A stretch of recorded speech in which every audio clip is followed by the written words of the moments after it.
오늘 하나님께서 우리에게 주시는 말씀은 마가복음 6장 45절에서 52절 말씀입니다.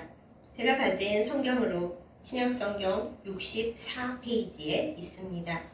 마가복음 6장 45절에서 52절 말씀 제가 받들어 읽겠습니다.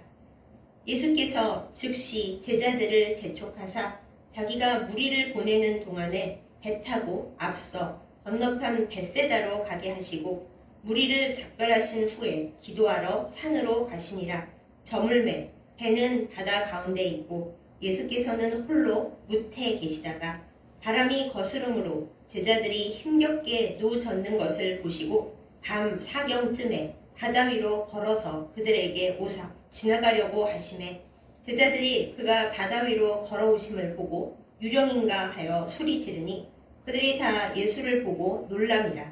이에 예수께서 곧 그들에게 말씀하여 이르시되 안심하라 내니 두려워하지 말라 하시고 배에 올라 그들에게 가시니 바람이 그치는지라. 제자들이 마음에 심히 놀라니 이는 그들이 그 떡 떼시던 일을 깨닫지 못하고 도리어 그 마음이 둔하여졌음이로라. 아멘. 기도하겠습니다. 사랑과 은혜가 충만하신 우리 아버지 하나님, 온 세상이 참으로 어지럽고 여기저기서 풍랑과 어려움이 가득한 이 때에 하나님께서 우리를 부르시고 하나님 앞에 앉아 말씀 듣게 하신 큰 은혜를 주심에 감사드립니다. 우리가 이 시간에 온전히 하나님을 바라보게 하시고 아픔을 당하고 있는 이들과 또한 고통 속에 있는 우리 자신을 말씀에 비추어 하나님 앞에서 회개하고 온전하여지고 기도할 수 있도록 인도하여 주시옵소서. 말씀으로 우리를 위로하시고 회복시키시는 은혜가 충만케 하여 주옵소서. 예수님의 이름으로 간절히 기도드렸사옵나이다. 아멘. 폭염 때문에 온 나라가 뜨겁더니 이제는 또 폭우가 와서 온 나라가 물에 잠기고 매우 어려운 중에 있습니다. 그야말로 우리가 어떤 장단에 맞춰 살아야 하는 건지 참 심란하고 막막한 요즘입니다. 그러나 우리 모두가 알고 있지요. 요즘만 그런 게 아니라 우리의 인생사 또한 이 세계의 역사가 언제나 풍랑과 어려움 속에 있었다는 것을 말입니다. 좀 편안하게 살까 싶으면 또 어디선가 어려운 일이 닥쳐오는 것이 삶입니다. 우리가 믿음을 가지고 살기 때문에 세상 사람들보다 하나님을 좀 더 의지하고 조금 더 평안함을 누리고 기쁨과 감사의 씨앗을 뿌려 추수하는 삶을 살고 있습니다. 그러나 이것을 믿음으로 고백하면서도 우리의 마음 한 구석에 실제의 내 모습과 내 삶이 온전히 평안과 감사함 속에 있지 못하다. 그렇게 고백할 때가 참 많이 있습니다. 오늘 말씀을 볼 때 제자들 또한 그랬습니다. 그 이후에 예수님이 승천하신 이후에 사도라고 불리며 땅 끝까지 복음을 전했던 제자들이지만 그들의 처음은 참 연약하고 두려움이 많고 우리와 별다를 거 없는 그런 사람들이었다라는 것을 오늘 말씀 속에서 보게 됩니다. 그러면 제자들과 우리가 어떤 면에서 비슷한 건지, 그러면 그들과 우리는 어떻게 달라져 가야 하는 것이고 또 그런 삶 가운데서 무엇을 바라봐야 하는 것인지 오늘 말씀을 통해서 우리가 함께 살펴보고 은혜를 나누고자 합니다. 오늘 말씀의 시작은 우리가 다 읽지 않았던 앞부분에서 이어지는 대목입니다. 앞부분에는 어떤 내용이 있었는가 하면 모두가 다 알고 있고 내 복음서에 다 나와 있는 그 유명한 예수님의 기적, 바로 5,000명을 먹이신 기적 이야기가 바로 앞에 있습니다. 예수님께서 5,000명을 먹이실 적에 많은 식량을 모아놓고 또 누군가의 후원을 받아서 먹이신 것이 아닙니다. 어린 아이가 제자를 통하여 예수님께 드린 그 자그마한 도시락, 그것도 좋은 떡도 아니고 보리떡 5개, 물고기 2마리 들어있는 조그마한 것을 통해 하나님께서 주신 은혜로 말미암아 예수님께서 모든 사람들을 먹이신 기적을 우리가 알고 있습니다. 그 기적 때문에 예수님의 인기가 확 올라갔습니다. 사람들은 이분이 우리를 구할 수 있는 메시아다 생각하면서 예수님을 왕으로 삼으려고 들썩들썩 하고 있었습니다. 그러나 예수님은 그 상황에서 모든 것을 딱 제어하시고 멈추십니다. 그 다음부터 오늘 말씀이 시작되는 겁니다. 예수님께서 이 기적 앞에 도취되어 있는 제자들에게 얘들아 너희는 먼저 배 타고 건너편으로 가라 이렇게 명령을 내리십니다. 제자들은 사실 가고 싶지 않았을 거예요.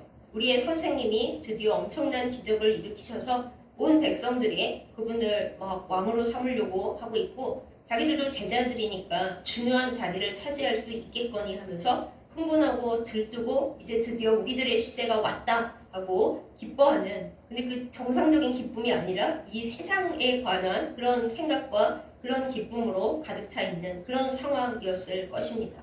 그런데 그 기적의 주인이신 예수님께서 모든 것을 다 끝내시면서 나는 얘들을 배웅하고 갈 테니 너희는 빨리 배 타고 건너편으로 가라 이러셨으니 솔직히 제자들은 좀 김이 샜을 것입니다.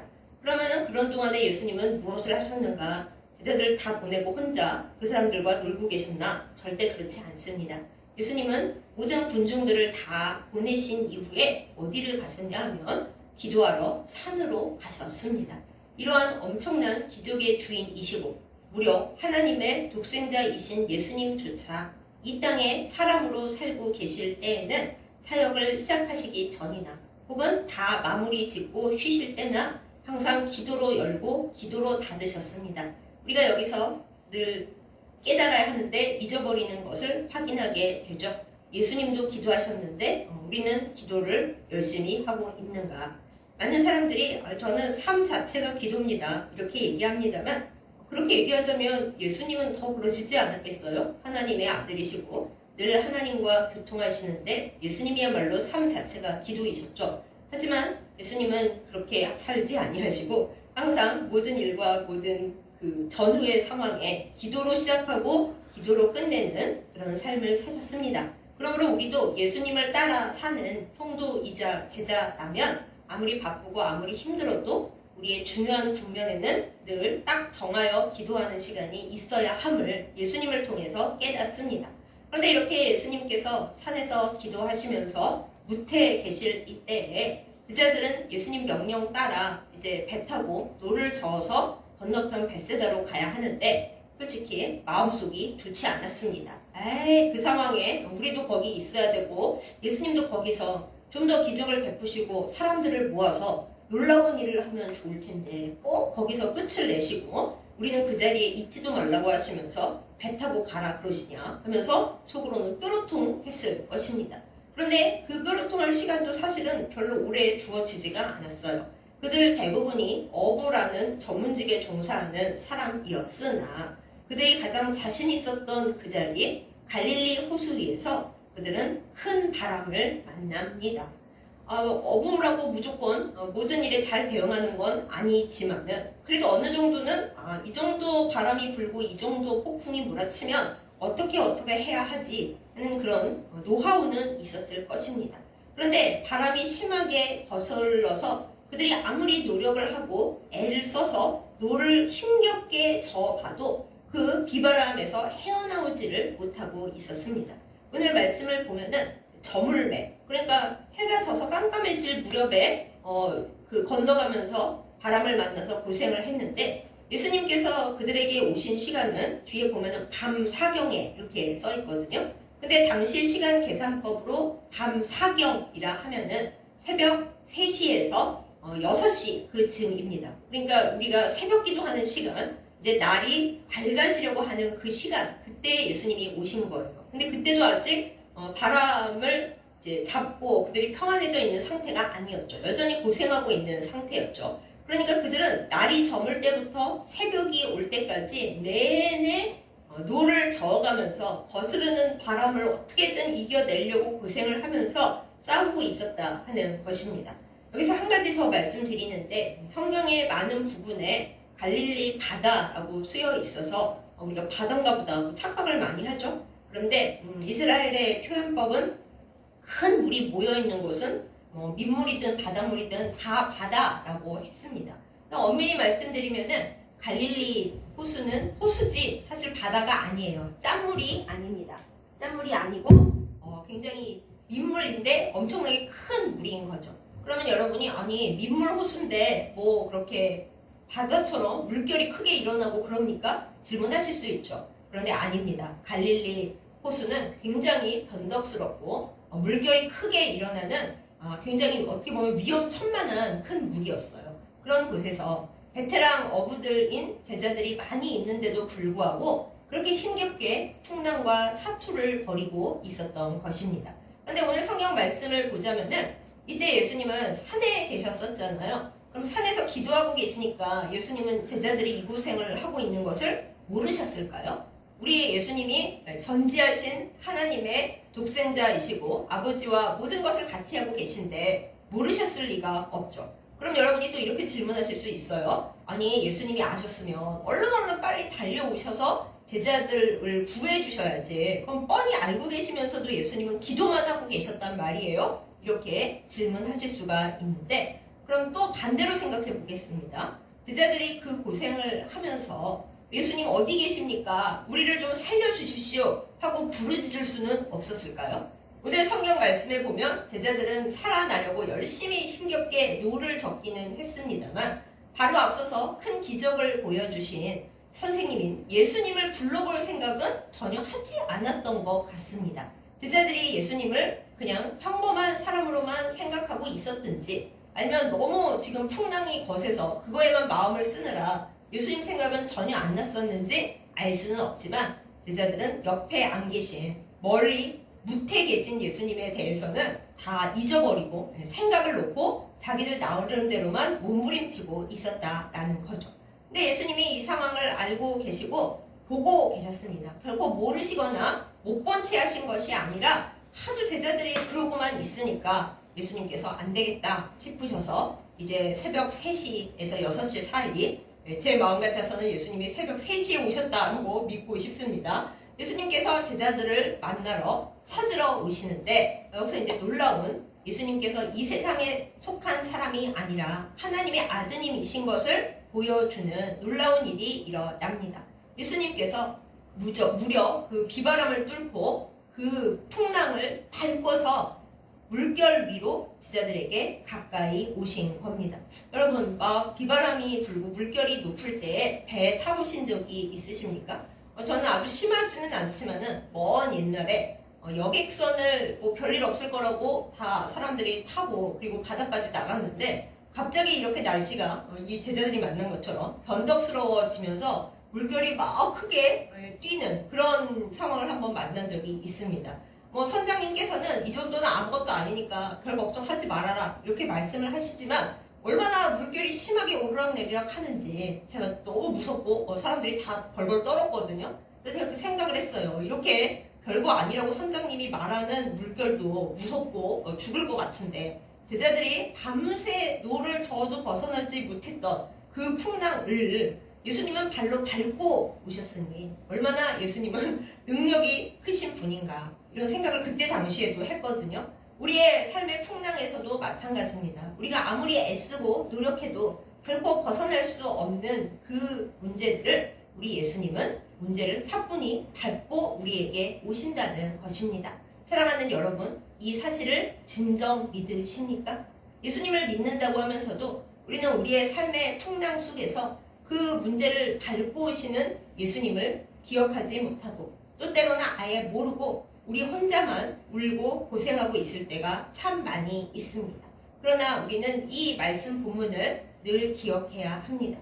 우리가 풍랑 속에서 힘겹게 노를 저으며 거스르는 바람 때문에 어떻게 해야 좋을지 헤매고 있을 때 나의 사랑하는 예수님, 우리를 사랑하시는 예수님은 그 문제를 가볍게 밟고 바다를 건너 호수를 건너 우리에게로 오신다는 사실입니다.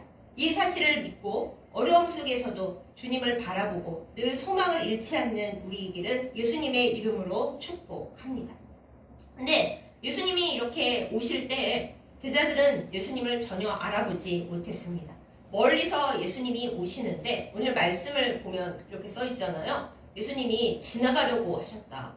아니 솔직히 생각을 해보세요. 예수님이 그들 제자들에게 오시는 거지 이게 지나가려고 오셨겠느냐고요. 그냥 지나가 버리시려고 오셨겠어요? 그런데 오늘 성경 말씀에 보면은 그냥 지나가려고 하시는 거다 이렇게 나와요. 심지어 지나가려고 하시는 것에서 끝나는 게 아니라 제자들은 예수님을 뭐라고 생각을 했냐면 유령인가? 고 생각을 했어요. 무려 예수님이 오시는데 알아보기는커녕 유령이 온다, 귀신이 온다 그러면서 예수님을 유령 취급, 귀신 취급했다라는 거예요.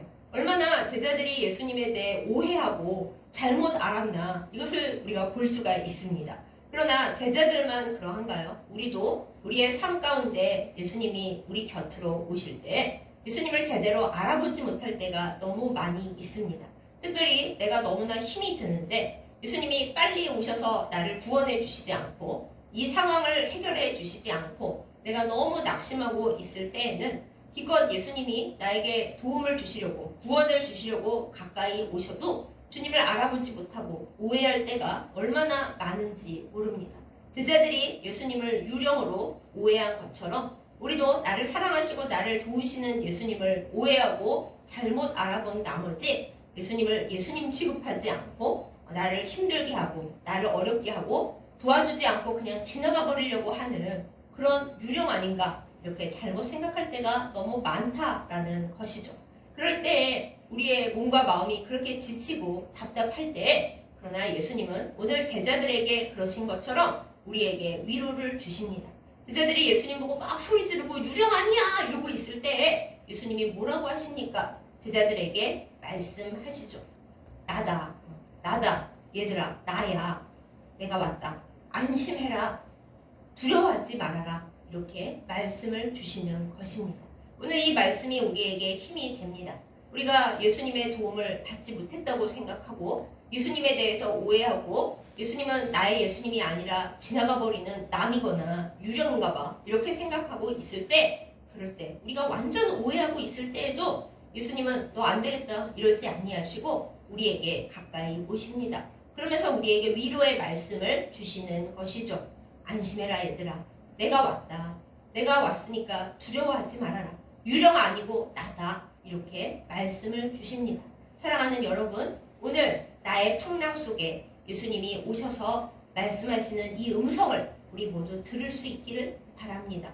제 귀에는 안 들리는데요. 혹시라도 생각하신다면 성경에 이미 우리에게 말씀을 주셨잖아요. 오늘 우리가 함께 나누는 설교의 말씀 가운데 예수님께서 여러분에게 그 누군가에게 이 시간 말씀하십니다. 걱정하지 말아라. 안심해라. 나다. 내가 너에게 왔으니 두려워하지 말아라. 이 말씀을 나의 말씀으로 받고 예수님의 능력 가운데 거하는 우리 모두이기를 또한 예수님의 이름으로 축복합니다. 그래서 예수님께서 이제 제자들에게 오셔서 배에 타시고 그들에게 가까이 오셨더니 예수님과 함께 있었더니 드디어 바람이 그치고 조용하게 되었습니다. 제자들이 깜짝 놀랐어요. 어떻게 예수님이 오시니까 예수님이 물결을 밟고 풍랑을 밟고 오시니까 이렇게 바람이 그치는 거지? 하고 깜짝 놀랐습니다. 그런데 오늘 성경 말씀의 마지막 부분에 이 제자들이 깜짝 놀라는 거에 대해서 뭐라고 해석을 해요? 예수님이 어떤 분인지 그들이 다 까먹어 버렸기 때문에 이렇게 놀랐다. 바로 앞장면에서 예수님은 오병이어의 기적을 베풀어 주신 그 떡을 떼시던 분이었는데 그것을 까맣게 까먹고 그들이 그렇게 되었다. 왜? 그들의 마음이 둔하여졌기 때문에 그렇다. 이렇게 씁쓸한 해석을 덧붙이고 있는 것입니다. 사랑하는 여러분, 우리도 똑같지 않습니까? 우리는 우리의 현실에 민감합니다. 특별히 현실이 힘들고 슬프고 답이 안 나오고 막막할 때 현실에 얼마나 민감한지 모릅니다. 그런데 그 순간에 우리는 주님께는 민감합니까? 대부분의 경우에 오늘 성경 말씀에 있듯이 우리는 주님께는 둔감합니다. 이것이 성도라고 하는 우리들의 현실입니다. 현실에는 민감하고 주님께는 둔감한 것. 그것이 우리가 문제를 해결하기 어렵고 문제를 만날 때마다 이리저리 흔들리는 크나큰 연약함과 부끄러움입니다. 제자들은 어땠습니까? 예수님과 함께 오병이어의 기적에 참여할 때는 아주 행복하고 기뻤죠. 예수님께서 이제 잔치는 끝났으니까 저쪽 편으로 먼저 가라 하실 때 제자들은 삐졌습니다. 에이, 우리도 거기 더 있어야 되는데. 행복할 때는 그 자리에 있고 싶어 하지만 막상 그 장면이 끝나고 바로 어려움이 닥치자 예수님이 어떤 분이었는지, 어떤 일을 하셨었는지, 자기들이 왜 기뻤고 왜 감사했었는지는 금방 잊어버린 거예요. 현실이 크게 보여서. 그래서 주님에 대해서는 다 까먹고 둔감해지고 오로지 현실에서 애쓰느라 그 고생만 하고 있었습니다. 사랑하는 여러분, 우리는 풍랑이 올 때 풍랑을 바라볼 것이 아니라 풍랑 위를 바라봐야 합니다. 오늘 말씀의 제목인데요. 풍랑 위의 주님입니다. 주님은 어디에 계십니까? 제자들이 고생하고 있을 때 예수님이 못 본 척 하셨습니까? 아니야, 너네 그러는 거 내가 못 봤다 기도하느라 이러시지 않았습니다. 예수님은 제자들이 사실 빠져 죽지 않도록 이미 멀리서 보고 계시고 기도하고 계셨을 거라고 저는 생각해요. 주님이 알고 계셨는데 아이고 그래 다 물에 빠져 죽어라 그러셨을 리가 없잖아요. 아이고 하나님 아버지 저들이 또 풍랑을 만났는데 혼자 저렇게 애쓰고 노젓고 있는데 고생을 하지만 주님 물에 빠지지는 않도록 아버지 살려주십시오. 예수님께서 무태 계시면서 바라보면서 기도하지 않으셨을까요? 그런데 아무리 시간이 지나도 제자들은 예수님을 부를 생각을 하지 않고 그냥 자기들의 풍랑만 바라보고 어떻게 하면 내 노력과 내 전문성과 내 힘으로 이걸 빠져나갈 수 있을까 그러면서 지쳐가기만 하는 거예요. 이러다가는 그냥 엉망이 될 것 같은 그 상황에 도저히 안 될 것 같은 그 상황에 그리고 제자들이 더 이상은 안 되겠다라고 스스로 포기하려고 하는 그때에 예수님께서 오십니다. 오시면서도 얘들아 내가 그 문제를 해결할 능력이 있어 라는 걸 보여주시기 위해서 물결을 밟고 풍랑 위로 오시는 거예요. 여러분 예수님은 우리의 문제, 우리의 걱정, 우리의 두려움 위에 계십니다. 그것을 밟고 오십니다. 그렇기 때문에 우리가 믿음을 가지고 우리의 문제가 아닌 그 문제 위에 문제를 밟고 오시는 풍랑 위에 계시는 주님을 바라봐야 할 것입니다. 사랑하는 여러분 이 믿음이 우리에게 있기를 예수님의 이름으로 축복합니다. 오시면서 예수님이 얘들아 나를 봐봐 너희들이 그렇게 노를 젓고 내 전문성으로 어부의 능력으로 노를 이렇게 저어서 빠져나가 봐야지 애썼지만 안 됐잖아. 그런데 나를 봐봐 나는 물결 위를 밟고서 그 위에서 너희에게 오고 있자니 나 좀 봐봐. 예수님께서 그렇게 하시는데도 제자들은 믿음이 없었습니다. 우리도 똑같죠? 예수님을 보지는 않고 예수님이 아니고 유령인 줄 알았습니다. 유령이 어떻게 풍랑 위를 걸어서 오는 존재가 있을 수가 있어. 유령 아니야? 하면서 소리 지르고 놀라고 무서워했습니다. 우리도 그렇지 않을까요? 혹시 예수님께서 문제를 해결해 주시기 위해서 우리가 생각하지도 못한 방법으로 우리에게 가까이 오실 때 내가 생각한 방법이 아니기 때문에 내가 생각한 시간이 아니기 때문에 내가 기대한 예수님의 모습이 아니라서 우리가 예수님을 예수님으로 받지 못하고 유령 취급하고 있는 건 아닌가 우리의 마음속으로 생각해 보아야 하겠습니다. 문제가 있다면 회개해야 하겠습니다.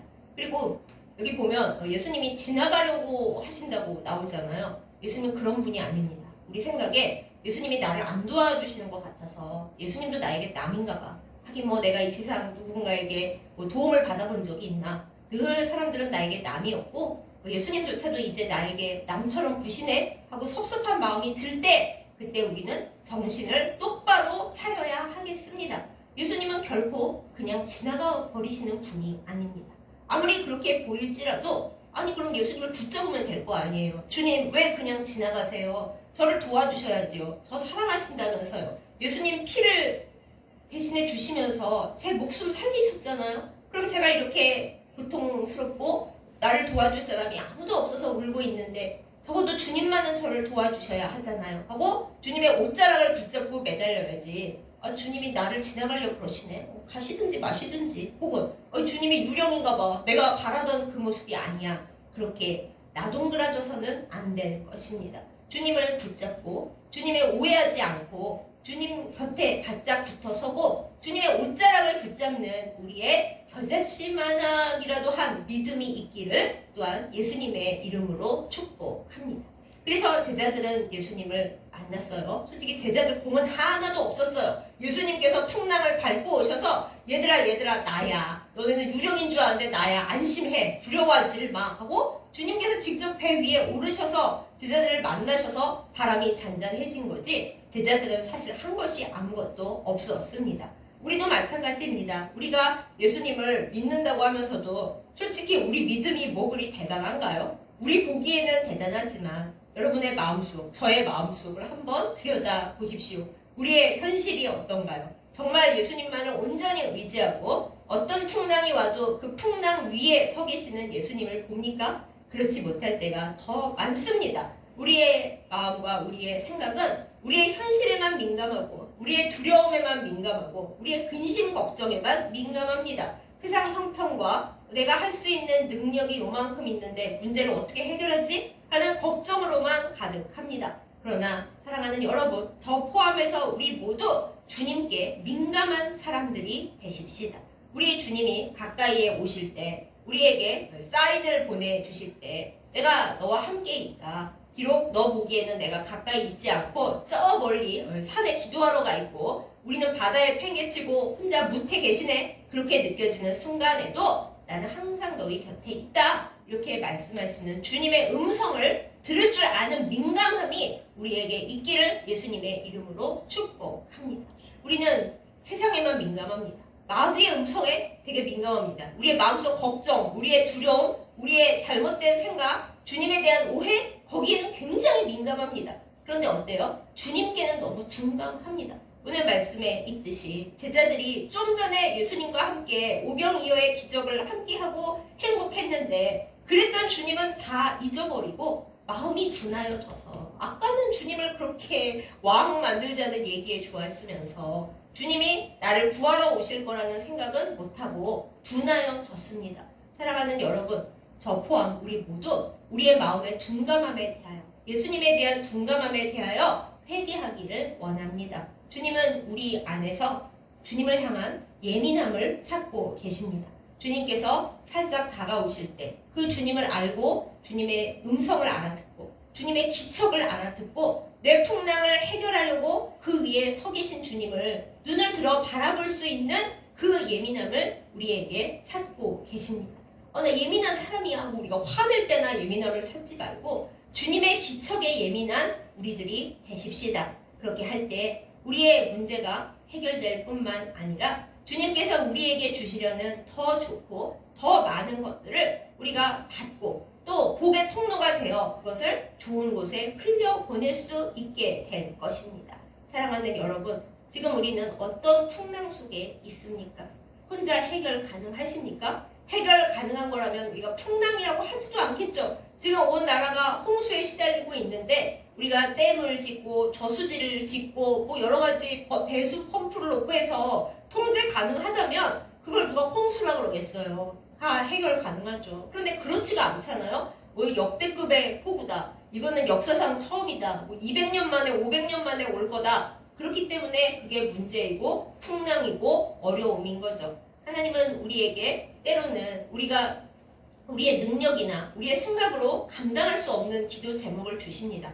우리가 미워서 그러시는 거예요. 왜 빨리 응답을 안 해주시나요? 우리가 더 기도하고 주님께 민감해지기를 바라시고 또 내가 해결하는 것이 아니라 하나님께서 해결하신다는 것을 우리에게 바로 믿게 하시기 위해서입니다. 혹시 우리의 마음이 둔감해져서 주님에 대해서 그냥 대충 옛날에 주님이 나에게 기적을 주셨었지, 근데 뭐 이렇게 둔감해져 있을까봐 그렇게 되지 않도록 주님과 내가 어떤 기적을 거치며 지금까지 함께 걸어왔는지 우리가 잊어버리고 있다면 그것을 다시 알게 하시고자 우리에게 기도 제목을 주십니다. 기도 제목을 받을 때 주님을 나의 편이 아닌 지나가는 남의 편으로 생각하지 말고 늘 나를 놀래키고 괴롭히는 유령인가 하지 말고 주님은 내 풍랑 위를 밟고 내 한계를 넘는 그 문제들을 밟고 오셔서 내 손을 잡으시고 안심시키는 그분, 모든 두려움을 끝내시는 그분인 것을 믿고 간구하는 우리이기를 예수님의 이름으로 축복합니다. 그럴 때 내가 생각도 못했던 부분에서 주님이 오셔서 우리의 그 여기저기 흔들리고 있는 조각배 같은 우리의 삶의 시간에 오셔서 그 문제를 해결해 주시고 바람을 그치게 하시고 우리의 손을 잡아 주실 것입니다. 이것은 우리의 확실한 믿음입니다. 그랬으면 좋겠지만 확실히 그럴 수 있을까요? 가 아니라 주님은 내 곁에 계시고 지금 내가 내 옆에 안 계신다고 생각하는 그 순간에도 나를 다 보고 계시고 알고 계시고 얘가 나한테 언제 도움을 요청할 거지 하고 기다리고 계시는 분이 예수님이신 것을 우리가 알고 어디에 있든지 주님이 안 도와주실 것 같은데 싶은 상황에서도 주님을 외쳐 부르는 우리이기를 원합니다. 그럴 때 주님께서 우리에게 오셔서 우리를 안심시켜 주시고 우리가 생각도 못했던 방식으로 우리의 풍랑을 밟아주시고 그 풍랑 위에서 우리를 자유케 하실 것입니다. 그 예수님을 온전히 믿고 따라가는 내 용기가 아니라 주님이 주신 용기로 가득 채워지는 우리이기를 예수님의 이름으로 축복합니다. 여러분과 저의 기도 제목이 무엇입니까? 우리 힘으로 해결할 수 없는 것, 내가 내 욕심으로 하는 건 아니지만은 하여튼 내 힘으로 해결하기 참 힘들겠다. 막막한 문제가 무엇입니까? 우리의 마음속에 불고 있는 때로는 분노, 때로는 쓰라림, 때로는 슬픔, 때로는 외로움, 그 풍랑은 어떤 것입니까? 그것이 무엇이든 예수님께서 그것을 밟고서 우리에게 와주실 것입니다. 주님, 이 풍랑을 뚫고 오셔서 풍랑 위에서 저를 건져 올려 주시옵소서. 간절히 기도하고 주님과 함께 이 풍랑들을 끊고 돌파하고 평안한 삶을 향해 달려가는 우리 모두이기를 예수님의 이름으로 축복합니다. 아멘. 기도하겠습니다.